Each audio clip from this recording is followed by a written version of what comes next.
যাই খবর পৌঁছাইছে বাদশা আমার মেয়ে রাজি, তাইলে আর দেরি নাই, আগামীকালকেই বিয়া। সুবহানাল্লাহ কর। কোন সময় কোন গতি ধরে কখন তো যায় না। বিবাহ হয়ে গেছে, সংক্ষিপ্ত করলাম, আমার টাইম দৌড়ে যাইতেছে, এই কারণে আমিও দৌড়ে দৌড়ে করতেছি। এইবার বিবাহ হয়ে গেছে। বিবাহ হওয়ার পরে একটা রাত আছে, সেটার নাম হচ্ছে বাসর রাত। এই বাসর রাতটা জান্নাতের একটা অংশ। সুবহানাল্লাহ জোরে কর। জান্নাতের অংশ সবার লাগিয়া না, যে বেড়ান বিয়ের আগে আকাম কুকাম করে হেরার লাগে জান্নাতের অংশ। জান্নাতের অংশ হইল যে জীবনে কোনো নারী স্পর্শ নিছে না, যে যুবক কোনো নারী স্পর্শ নিছে না, যে নারী জীবনে কোনোদিন পুরুষের স্পর্শ নিছে না, তারার জন্য।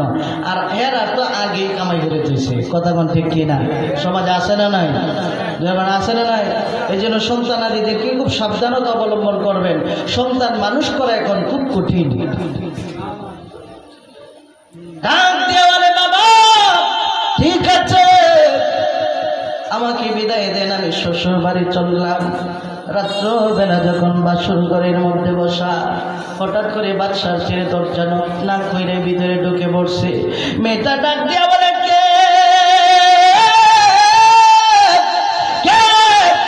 আপনি আমার এই ঘরের ভিতরে ঢুকলেন?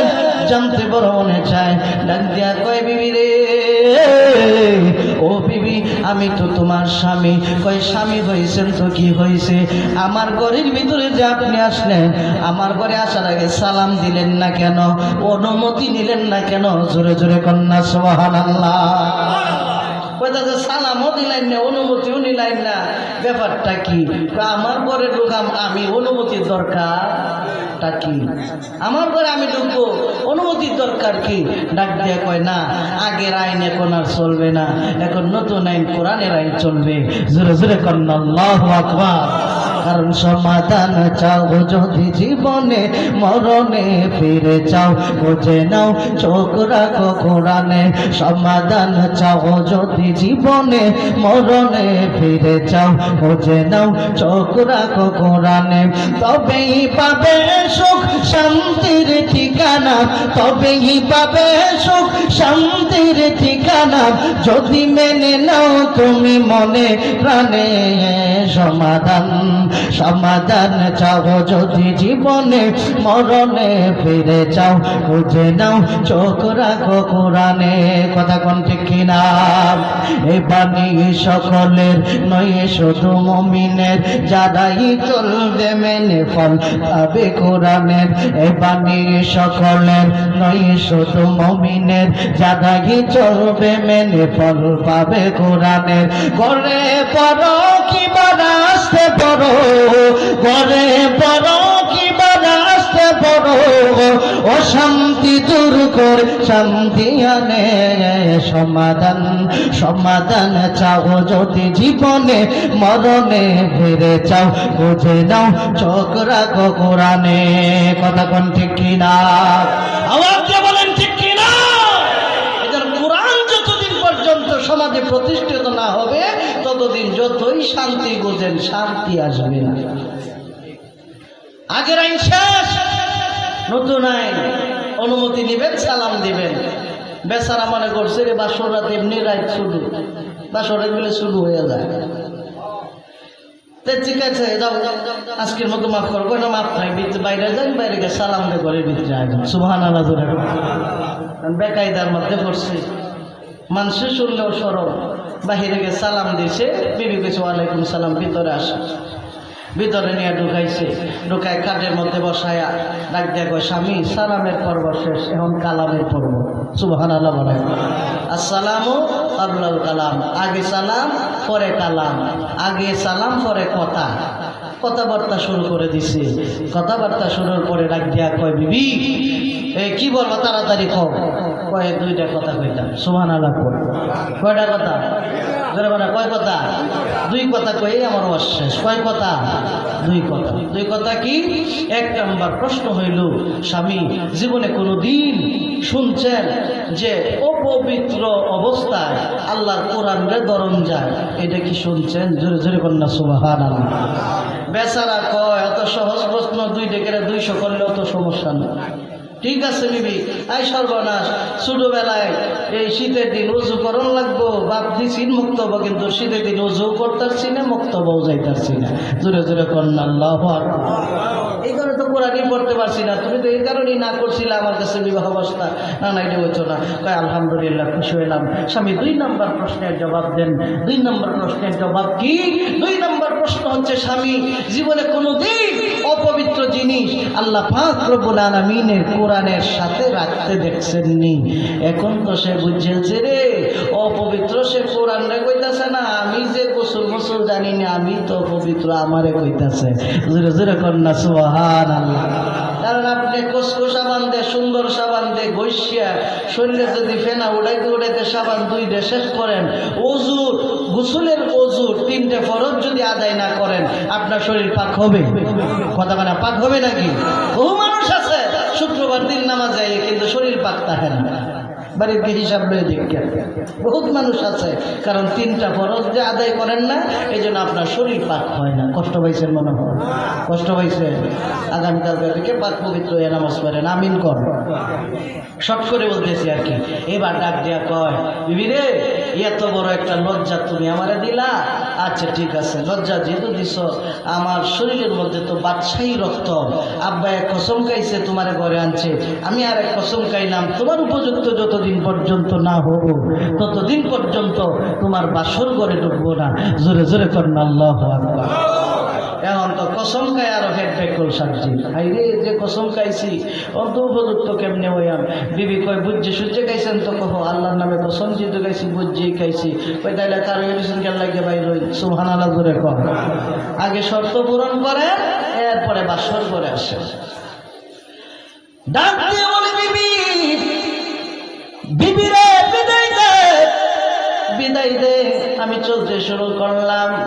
মানুষ যখন হেদায়েত পাবে, হেদায়েত হইল আল্লাহর হাতে। কার হাতে? জোরে কন্যা, কার হাতে? মানুষের হাতে যদি হেদায়েত থাকতো, তাইলে 1 নম্বরের মুসলমান থাকতো আবু জাহেল। 1 নম্বরের মুসলমান থাকতো আবু জাহেল। তার নবীর চাইতে বুঝানি এই পৃথিবীর জমিনে আর কেউ বুঝাইতে পারবে না। আবু জাহেলের সবচাইতে বুঝাইছে বেশি। তার মানে হেদায়েত কার হাতে? আল্লাহর হাতে হেদায়েত। এই জন্যই চেষ্টা করলেও হেদায়েত নেওয়া যাবে না, আল্লাহ যদি রহমত না করে। কথা বলেন ঠিক কিনা?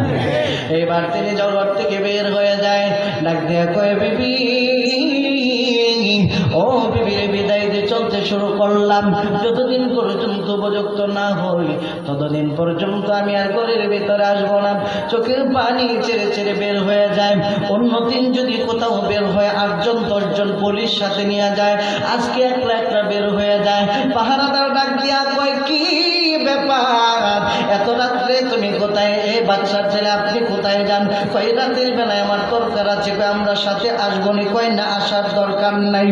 ডাক দিয়া বলে, কি ব্যাপার, এই অন্ধকার রাতের মধ্যে যদি আপনি সামনে যান, বিপদের মধ্যে পয়রা যাইবেন, আপনি দাঁড়ান, আপনার সঙ্গে আমরা যাব। এবার ডাক দেয়া কয়, না না, এতদিন মানুষ সাথে থাকার কারণেই তো হয়েছে। মানুষ তো সাথে থাকছে, এই জন্য কিছু করতে পারি না। শেষ করে দাও।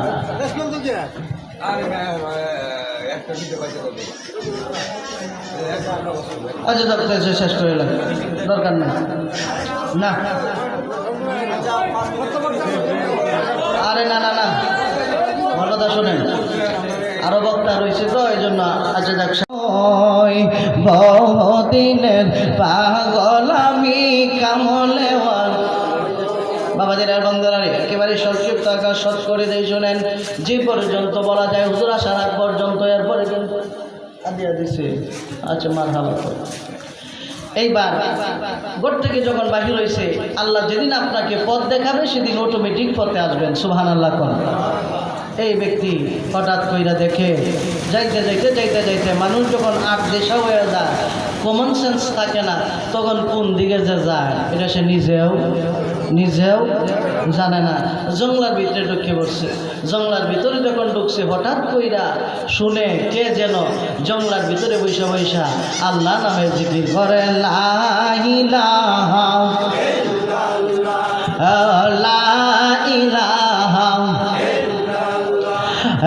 আমরা মনের বেদনা হাইরে বুঝাইলে কেউ বোঝে না গনা আমরা মনের বেদনা হাইরে বুঝাইলে কেউ বোঝে না হাইরে শোনাইলে কেউ শুনে না কন্যা শোনাই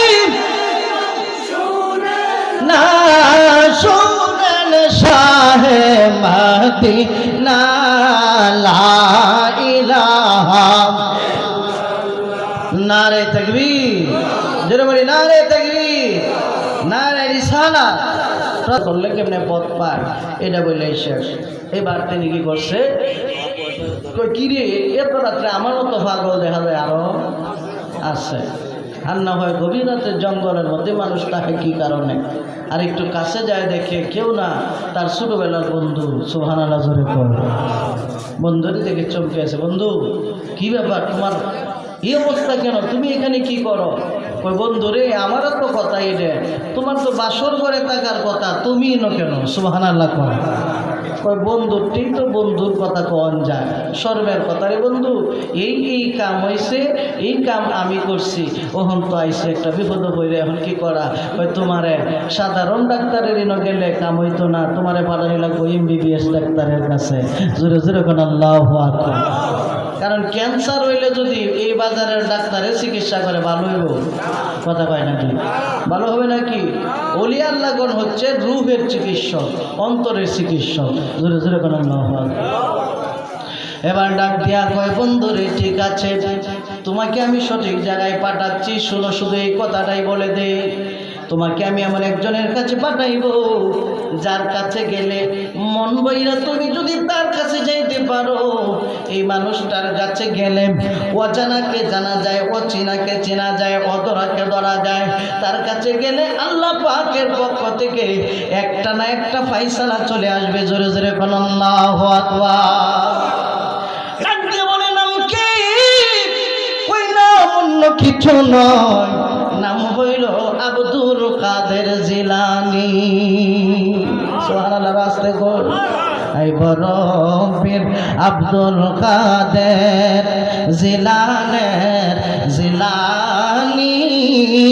তোমারই নামের গুণে আগুন হইয়া যায় পানি সুবহানাল্লাহ ওই ঠিক আছে বন্ধু তারে পাবো কেমনে ওই মন থেকে তুমি যদি পাও হেদায়েত যদি তুমি ইচ্ছে কইরা চাও আল্লাহ এমনি হেদায়েত দিবে না হেদায়েতের পথে আপনাকে হাঁটতে হবে কথা বুঝাইতে পারছি আল্লাহ এমনি কারো ধরে কাউরে হেদায়েত দেয় না আপনি হেদায়েতের পথে হাঁটতে হবে হেদায়েতের পথে আপনি যদি হাঁটেন আল্লাহ পাক রব্বুল আলামিন হেদায়েতের পথ আপনার সামনে খুলে দিবে ডাক দিয়া কই বন্ধু রে নাম শুনেছি চোখে দেখি নাই নাম না শুই নাই তার কাছে মুরিদ হয়ে গেলাম জোরে জোরে কোন আল্লাহু আকবার শেষ বিদায় বেলা একটা সান্ডা বইলাই শেষ করে দেই 30 সেকেন্ডে কষ্ট মনে হয় বেশি হলো বেশি কষ্ট হয়ে মনে হয় চোখের পানি চাইরা কান্দে মানুষ যখন প্রেমের মধ্যে সেক খায় তখন কিন্তু কবি হয়ে যায় প্রেমের মধ্যে সেক খাইলে কবি হয়ে যায় এইরকম যে কোনো সেক খাওয়ার পরে কবি হয়ে যায় চোখের পানি ছেড়ে কান্দে আর রাতের বেলা চোখের পানি চাইরা চাইরা কান্দে আর ডাকে দয়াল তোমার লাগিয়া আরে ভিখারি সাজিব